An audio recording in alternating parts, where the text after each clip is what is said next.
Jonathan Swift's, oh my gosh, I'm going to start over. Throughout Jonathan Swift's novel, Gulliver's Travels, the title character provides the reader with several outlandish adventures and encounters with the strangest intelligent life forms, the likes of which no one had ever seen before. Lemuel Gulliver finds himself, by some unfortunate circumstance or another, in 4 very different lands where he was treated differently and is able to notice qualities unique to each society and how they relate to his own in Britain. Part 4 is especially effective in its commentary on humanity as a whole, because the criticism comes from an entirely separate species, one that values reason and rationality above everything else. Swift's use of an intelligent species of horse with a name that translates to the perfection of nature provides a vehicle for criticism that cannot be rejected offhand or deemed biased. Gulliver's final tale of the novel occurs after his crew mutinies and leaves him stranded on an unknown landmass. Escaping the rising tide, Gulliver first encounters a group of detestable creatures before being intercepted by 2 horses who seem to be talking to each other in a fully developed language. The more he observes these animals, the more he perceives them to be rational and intelligent. Gulliver theorizes that if the horses could be so intelligent and civilized, their masters would certainly be the wisest species of human he would ever encounter. However, once he finally meets a Yahoo, the horse's name for the humans, he finds them to be very disagreeable and realizes that the horses are the intelligent species in this land. The way Gulliver describes the Yahoos, whose only physical differences from his own are consistent with those of other primitive human societies, makes them sound like livestock under the horses, whom we learn are called Wynnum's command. At first glance, one could think Swift is merely making a comment about primitive cultures and their inferiority, but that wouldn't be consistent with Swift's focus on Britain's societal shortcomings. But when Gulliver learns the Wynnum's language, he is able to speak clearly with the master horse, Their conversations make it clear that the Yahoos represent all humankind, stripped of all illusions of superiority and grace. At one point during these conversations, which take place over the course of 3 years, Gulliver describes how horses in Europe are the brute species controlled by breaking, whereas humans are the intelligent ones.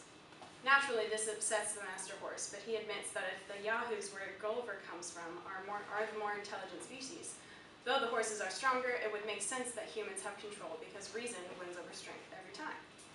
However, the more the master horse hears about humans and their wars, weapons, politicians, and upper class, the less reason he thinks they have. Conversely, Gulliver gains more and more respect for the horses. Towards the end of this part, we find out that the Yahoos aren't native to the Wynnum land. A man and woman washed onto the island one day, and the Wynnums proceeded to catch and tame their children. This situation intrigued me. In each society, one species took control over the other, which they believed to be inferior, and proceeded to oppress that group, giving them no chance to reach their full potential as a species.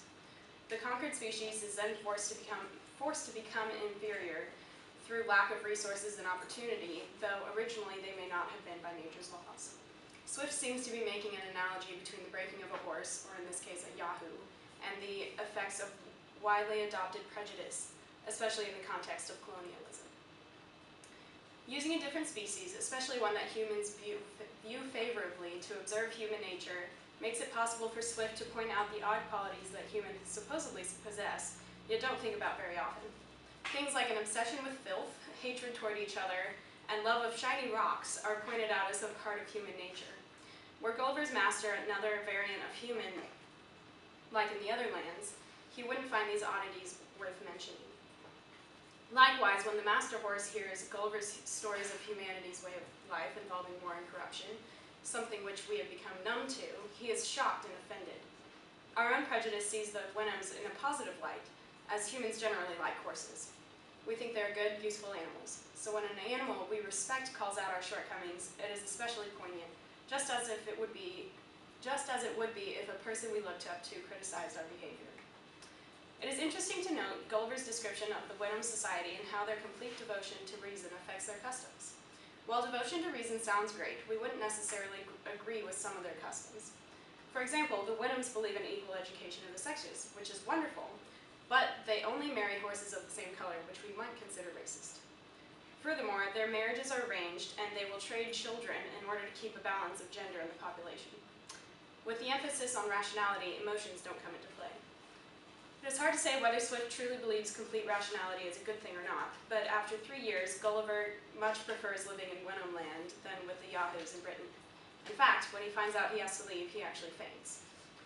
Swift must believe that the head is more important than the heart when it comes to societal issues. With the conclusion of Part 4 and the whole of Gulliver's travels, Swift makes himself very clear. He is not a fan of humanity in its current state. The fact that Gulliver can't even stand to eat with his wife for 5 whole years after returning is a pretty clear message. But it turns out the entirety of the commentary Swift makes in his novel can be rooted in one sin: the presence of pride.